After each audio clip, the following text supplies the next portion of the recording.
Good day, sir. I am Decadet Degamo, and today I will try to explain about the standard reg- regarding watchkeeping. So, all the person who are assigned duty as officer in charge of watch or as a rating forming part of watch shall be provided a minimum of 10 hours of rest in any 24-hour period. The hour of rest may be divided into no more than two periods, one of which shall be at least 6 hours in length. The officer in charge of the navigational or deck watch shall be duly qualified in accordance with the previous of the chapter 2 or chapter 7, appropriate to the duties related to navigational or deck watchkeeping.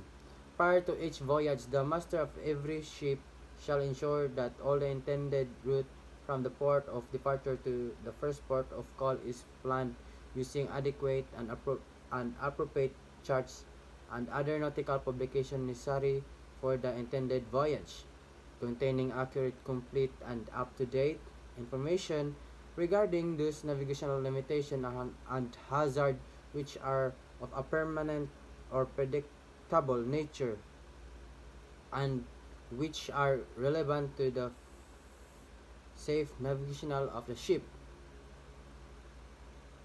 And when the route planning is verified, taking into consideration all pertinent information, the planned route shall be clearly displayed on appropriate chart and shall be continuously available to the officer in charge of watch, who shall be verify each course to be followed prior to using it during the voyage.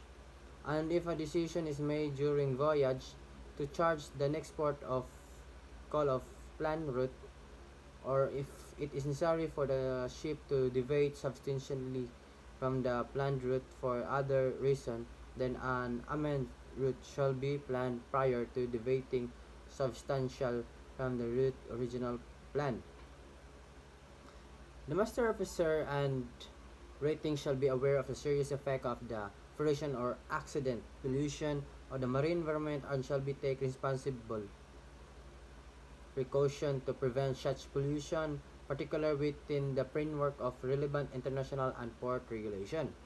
The officer in charge of the navigational watch is the master representative and is primarily responsible at all times for the safe navigation of the ship and for complying with the international regulation for preventing collision at sea 1972. A proper lookout shall be maintained at all times in compliance with the Rule 5 of the International Regulation for Preventing Collision at Sea 1972. The lookout must be available to give full attention to the watchkeeping of a proper lookout, and no other duty shall be undertaken or assigned which could interfere that task. And when determining that the composition of the navigational watch is adequate to ensure that a proper lookout can be continuously maintained, the master shall be take into account all relevant factors including those described in the section of code, as well as the following factors such as number 1 or una, first is visibility, state of the weather and sea. Number 2, traffic density and other activities occurring in the sea in which the vessel is navigating.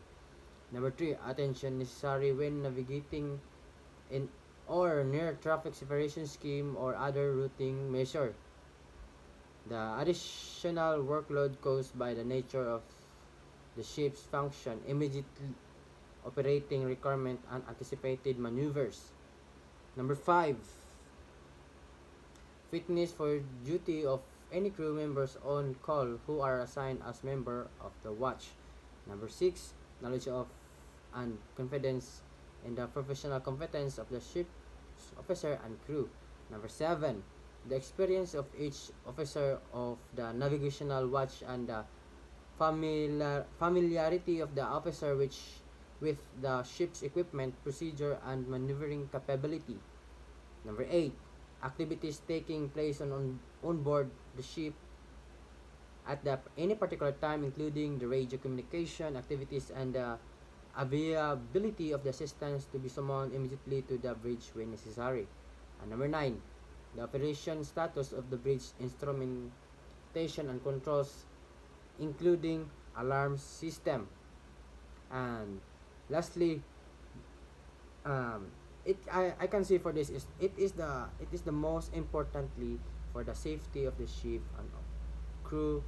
The officer in charge of the navigation watch shall not hand over the watch to be relieving officer if there is reason to believe that the latter is not capable of carrying out the watch keeping duties effectively, in which case the master shall be notified. And that's all for my report and all about the stand watch keeping. I hope I explained it well, and thank you.